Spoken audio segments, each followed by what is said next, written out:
मुंबई अहमदाबाद मार्गावर पालघरमध्ये वाहतूक कोंडी निर्माण झाली आहे। मुंबईहून गुजरातकडे जाणाऱ्या वाहिनीवर ही वाहतूक कोंडी झाली आहे। सकावर ते वरई सतिवली पर्यंत ही वाहतूक कोंडी आहे। सततच्या वाहतूक कोंडीमुळे प्रवासी आणि वाहन चालक आता हैराण झालेत। राष्ट्रीय महामार्ग प्रशासनाच्या ढिसाळ कारभाराचा फटका आता प्रवासी आणि वाहन चालकांना बसतोय। त्यामुळे वाहन चालकांना या वाहतूक कोंडीच्या मनस्तापाला सामोरं जावं लागतंय। आपण पाहू शकतो ही पालघर जवळची दृश्य आहेत। वाहनांच्या लांबच लांब रांगा लागल्या आहेत। नवीन रस्त्याची परिस्थिती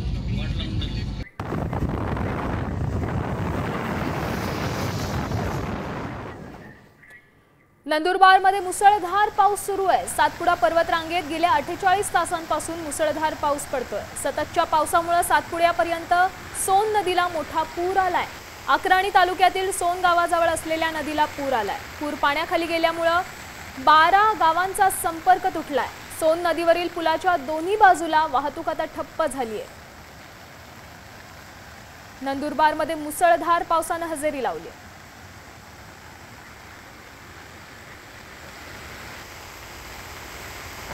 पुढची अपडेट पण नंदुरबारमधूनच आहे। नंदुरबारमध्ये मुसळधार पाऊस सुरू आहे आणि पावसाचं पाणी पुलावर आल्यामुळे अंकलेश्वर ब्रह्मणपूर महामार्ग आता ठप्प झालाय।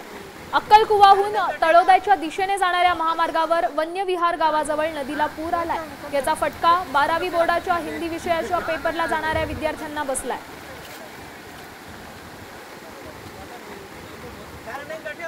नंदुरबारमध्ये नदीला पूर आल्या कारणामुळे हा रस्ता बंद झालाय।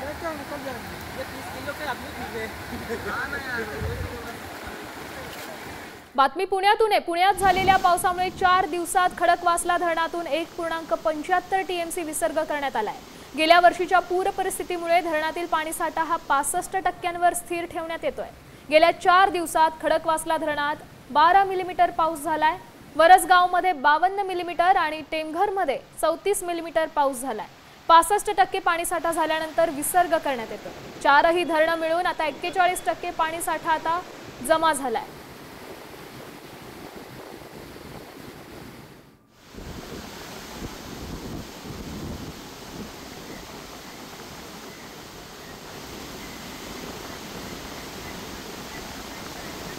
पुढची अपडेट उजनी धरणाबाबतची आहे। उजनी धरणातून भीमा आणि नीरा नदीत 50,000 तर वीर धरणातून 30,000 क्युसेकने पाणी सोडण्यात येत आहे। त्यामुळे पंढरपुरात चंद्रभागेच्या पाणी पातळीत मोठी वाढ झाली आहे। चंद्रभागा वाळवंटातील भक्त पुंडलिकासह अनेक मंदिरांना पाण्याने वेढा दिलाय। आषाढीच्या तोंडावर पाणी पातळीत वाढ झाली आहे। घाटाच्या पायऱ्यांवर वारकरी धोकादायक पद्धतीने स्नान करतायत। त्यामुळे प्रशासनाची चिंता वाढली आहे। नदीकाठी रेस्क्यू टीम तैनात करण्यात आल्या।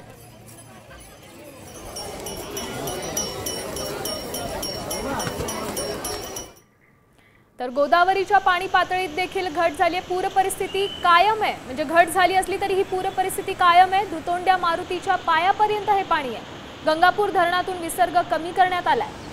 दारणा धरणातून 4000 क्युसेक वेगाने हा विसर्ग होतोय।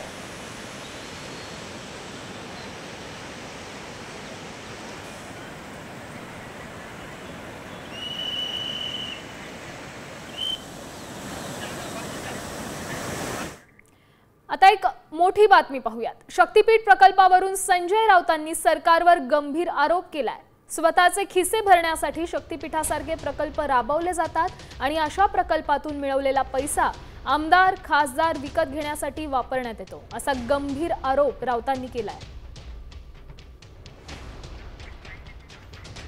या महाराष्ट्रात जेवढा भ्रष्टाचार आणि घोटाळे सुरू आहेत त्याची तुलना जगातल्या कोणत्याही घोटाळ्याबरोबर होणार नाही। अत्यंत हाय लेवलचा घोटाळा समृद्धी ड्रीम प्रोजेक्ट हे सुद्धा देवेंद्र फडणवीस यांचं ड्रीम प्रोजेक्ट। या सगळ्या ड्रीम प्रोजेक्टमध्ये 50% घोटाळा आहे। या सगळ्या ड्रीम प्रोजेक्टचा पैसा अर्धा पैसा हा निवडणुकीमध्ये मतं विकत घेण्यासाठी, आमदार खासदार विकत घेण्यासाठी, शिवसेना आणि राष्ट्रवादी काँग्रेसची लोक विकत घेण्यासाठी या सगळ्या ड्रीम प्रोजेक्टचा पैसा बाहेर आला। पुढची बातमी पाहूयात। समृद्धी महामार्गाचा शेवटचा टप्पा सुरू होताच आठवड्याभरातच महामार्गावर खड्डे पडलेत। शहापूर तालुक्याच्या हद्दीतील ही दृश्य आहेत। त्यामुळे समृद्धी महामार्गाच्या कामाच्या गुणवत्तेवर आता प्रश्नचिन्ह निर्माण झालंय। महामार्गाच्या अशा अवस्थेमुळे भीषण अपघाताची शक्यताही नाकारता येत नाहीये.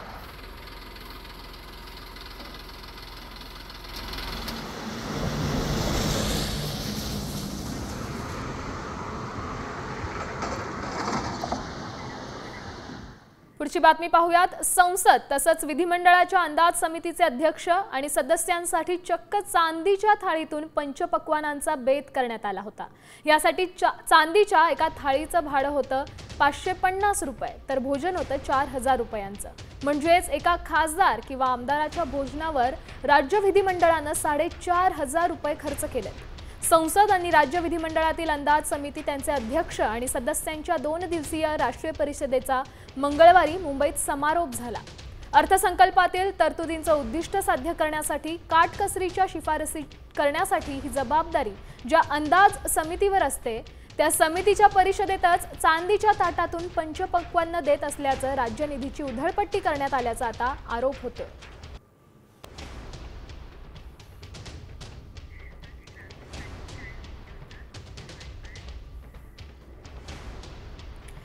काय मेन्यू होता पाहूयात. चिकन खिमा, पॅटीस, सुरमई फ्राय, कोथिंबीर वडी, दही वडा, काळा वाटाणा उसळ, त्यासोबत मालवणी चिकन, घावणे, पुरी, मटण बिर्याणी, व्हेज बिर्याणी, पुरणपोळी, त्यासोबत बादशाह फालुदा. हे असं पंचपक्वान्नांनी भरलेलं ताट आमदार खासदारांना देण्यात आलंय.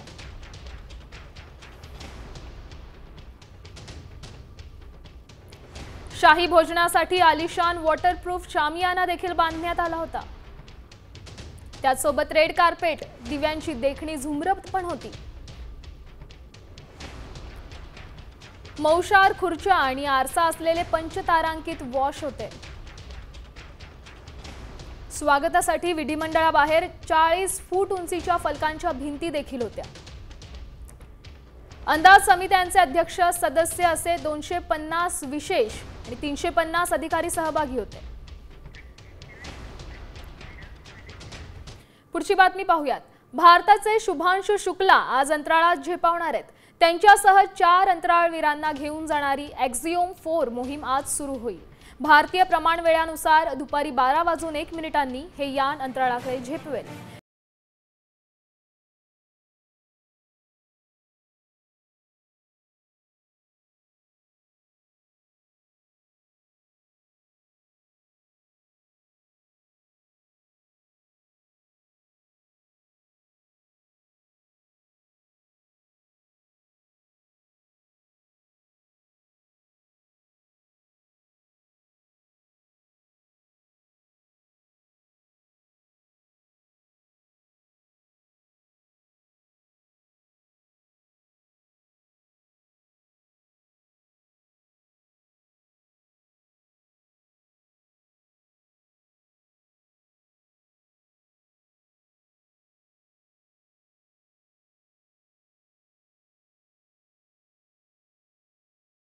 ही बातमी पाहूयात. टॅक्सीपेक्षा विमान प्रवास स्वस्त होणार आहे. हो, तुम्ही ऐकलंय ते अगदी खरं आहे. कारण जगातील पहिलं प्रवासी घेऊन उडणाऱ्या इलेक्ट्रिक विमानाचं यशस्वी उड्डाण झालंय. त्यामुळे हवाई प्रवासाचा चेहरा मोहराच बदलणार आहे. अमेरिकेतील बीटा टेक्नॉलॉजीच्या कंपनीनं हा इतिहास घडवलाय. त्यांच्या आलिया CX-300 पूर्णपणे इलेक्ट्रॉनिक प्रवासी विमानानं नुकतंच 130 किलोमीटरचं अंतर पार केलंय. ते देखील अवघ्या 700 रुपयांमध्ये. या विमानानं पूर्व हप्टन इथून न्यूयॉर्क मधील जॉन एफ केनेडी विमानतळापर्यंतचा प्रवास केलाय. या प्रवासात 4 प्रवासी उपस्थित होते आणि संपूर्ण उड्डाण केवळ 30 मिनिटातच पूर्ण झालंय.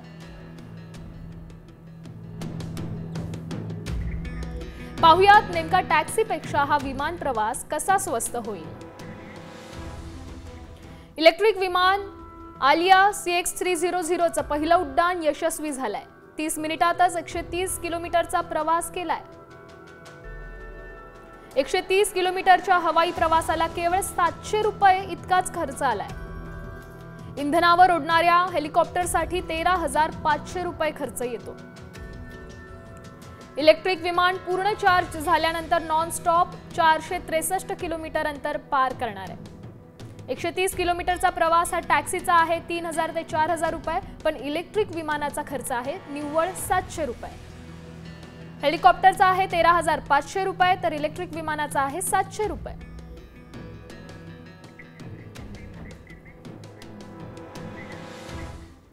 राज्याच्या 8 ठिकाणी सी प्लेन सेवा सुरू होणार आहे. दुर्गम भागातील हवाई संपर्क पर्यटनाला आता चालना देण्यासाठी ही योजना करण्यात येते. देशभरात 150 ठिकाणी सी प्लेन सेवा सुरू होणार आहे. उड्डाण 5.5 योजनेत हेलिकॉप्टर आणि सी प्लेन सेवांचा समावेश आहे.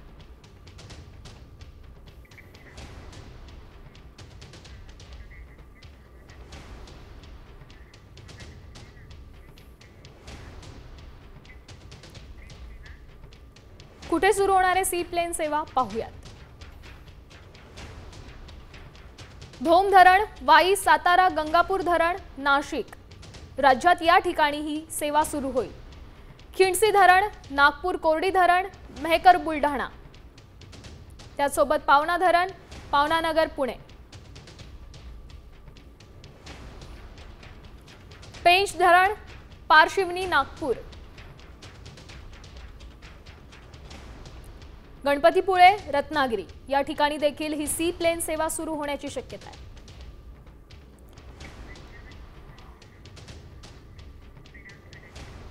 पुढची बातमी पाहूयात.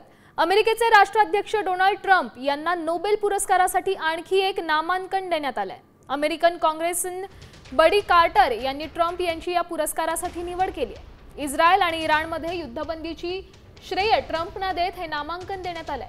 ट्रम्प यांच्या प्रयत्नांमुळे एक मोठा प्रादेशिक संघर्ष टळला असा दावा देखील बडी कार्टर यांनी आपल्या पत्रात केलाय.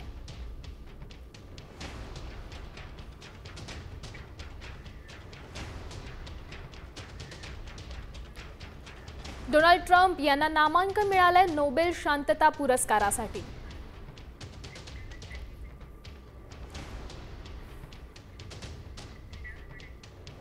आता एक सविस्तर बातमी पाहूयात. अमेरिकेनं युद्धबंदीची घोषणा केल्यानंतरही इराणनं इस्रायलवर जोरदार हल्ले चढवले. त्याला इस्रायलनंही जोरदार प्रत्युत्तर दिलंय. त्यामुळे इराणनं अमेरिकेला कसा घाम फोडलाय पाहूयात या स्पेशल रिपोर्टमधून. आक्रमक इराणला पाहून टरकले ट्रम्प. कतारमध्ये घुसून अमेरिकेला चपराक.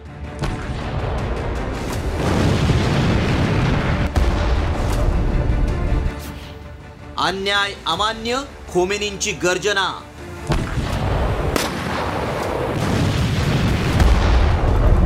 इराण इस्रायलच्या युद्धात अमेरिकेनं उडी घेतली आणि मित्र राष्ट्र इस्रायलसाठी सर्वात महागडी B-2 स्टेल्थ बॉम्बर विमानं वापरून इराणमधील आण्विक स्थळं नष्ट करत इराणची स्वप्न मातीमोल केली. इराणमध्ये घुसून कारवाई झाल्यानंतर संतप्त खोमेनींनी बदला घेण्याचा निर्धार करत अमेरिकेच्या सगळ्या धमक्यांना केराची टोपली दाखवून अमेरिकेला जन्माची अद्दल घडवली. इराणनं अमेरिकेसाठी अत्यंत महत्त्वाचा असलेल्या कतारच्या अल उदीद आणि इराकमधील असद या लष्करी हवाई तळांवर हल्ला करून अमेरिकेला गुडघ्यावर आणलंय.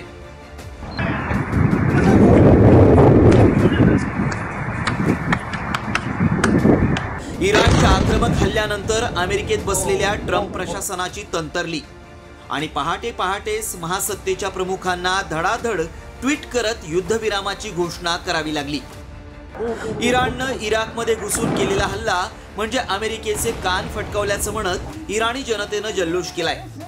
कशाच्याही बदल्यात अन्याय स्वीकारणार नाही, आम्ही कधीच झुकणार नाही असं म्हणत खोमेनींनी ट्रम्प यांनी युद्धविरामाच्या घोषणेला धुडकावून इस्रायलवर पुन्हा बॉम्ब हल्ले सुरूच ठेवले. चवताळलेल्या इराणला पाहून सध्या इस्रायल थंड पडलाय. तर एकाही अमेरिकी सैन्यावर हल्ला झाला तर असा कल्पनेपलीकडचा हल्ला करू अशा बाता मारणाऱ्या ट्रम्प यांनी मात्र 90 अंशात यू-टर्न घेत इराण सोबतच इस्रायलला देखील सुनावलंय. I don't think so, but I'm not happy that Israel's going out now. There was one rocket that I guess was fired overboard. It was after the time limit and it missed its target. And now Israel's going out. These guys got to calm down. Ridiculous. इराणचं धगधगतं रूप पाहून Israel सोबतच Trump प्रशासनाची पाचावर धारण बसली. इस्रायलला युद्धाच्या खड्ड्यात लोटून Trump यांनी या इराणच्या आक्रमकतेपुढे नमतं घेतलं की काय असा प्रश्न उपस्थित झालाय। त्यामुळे अमेरिकेनं युक्रेनसारखं इस्रायललाही वाऱ्यावर सोडल्याच्या चर्चांना ऊत आलाय। आता इराणच्या करो या मरोच्या हल्ल्यानंतर इस्रायल काय भूमिका घेतं आणि इराणचा राग कधी शांत होतो हे पाहणं महत्त्वाचं आहे। ब्युरो रिपोर्ट, साम टीव्ही न्यूज।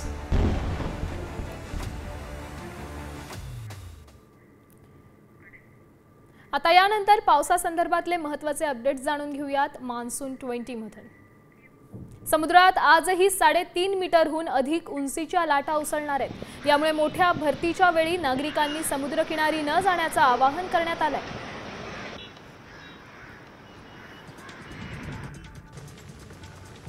पश्चिम विदर्भातल्या 5 जिल्ह्यांना पावसाचा इशारा देण्यात आलाय। 29 जून पर्यंत पश्चिम विदर्भातील 5ही जिल्ह्यांमध्ये पावसाची शक्यता वर्तवण्यात आली आहे। या कालावधीत वाऱ्याचा वेग ताशी 30 ते 40 किलोमीटर प्रति तास राहणार आहे। या कालावधीत शेतकऱ्यांना नागरिकांनी विशेष काळजी घेण्याचं आवाहन प्रशासनानं केलंय।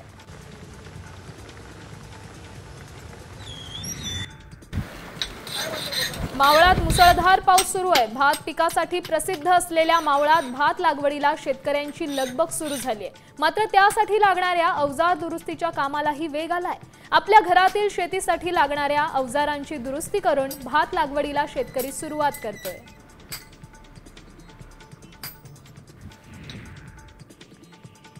रत्नागिरी जिल्ह्यात शेतीच्या कामांना वेग आलाय। जिल्ह्यातल्या अनेक भागात भात लावणीची कामं सध्या सुरू आहेत। जून महिन्यात रत्नागिरीत सरासरी 723 मिलीमीटर इतका पाऊस झाला। समाधानकारक पाऊस पडल्यामुळे बळीराजा भात शेतीच्या कामांमध्ये व्यस्त झाला।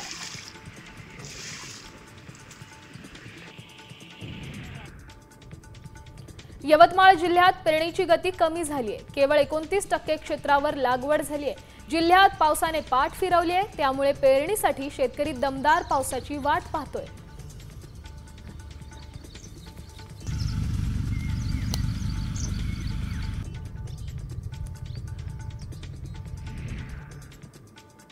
पावसाळा सुरू झाला, मात्र जून महिना संपत आला असून बुलढाणा जिल्ह्यात आतापर्यंत 42% क्षेत्रावर पेरणी झाली आहे। अद्याप 58% क्षेत्रावर पेरणी बाकी आहे। लोणार, शेगाव आणि या तालुक्यांमध्ये पेरणीचं प्रमाण कमी आहे। तालुक्यात पेरणी योग्य पाऊस नसल्यामुळे शेतकऱ्यांनी सावध भूमिका घेतली आहे।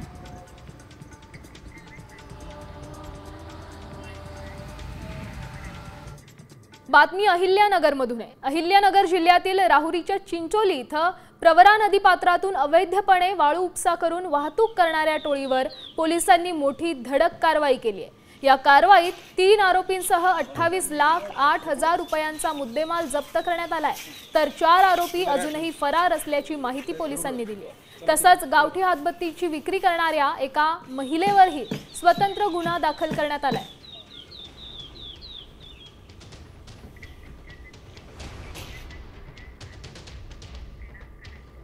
पुढची बातमी रत्नागिरीतून आहे। रत्नागिरीतल्या लांज्यात एक बछडा 18 दिवसांपासून आईपासून दुरावलाय।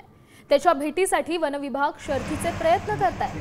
बछड्याला जगवण्याची वनविभागाची धडपड सुरू आहे। 8 जूनला ग्रामस्थांना बछडा सापडला होता। मादी बिबटा त्याला घ्यायला आलीच नाही। पिल्लू केवळ 1 महिन्याचंच असल्यामुळे त्याला जंगलात सोडणंही शक्य नाहीये। साताऱ्याच्या तज्ञ वैद्यकीय अधिकाऱ्यांच्या मार्गदर्शनात बछड्याची काळजी सध्या घेतली जाते।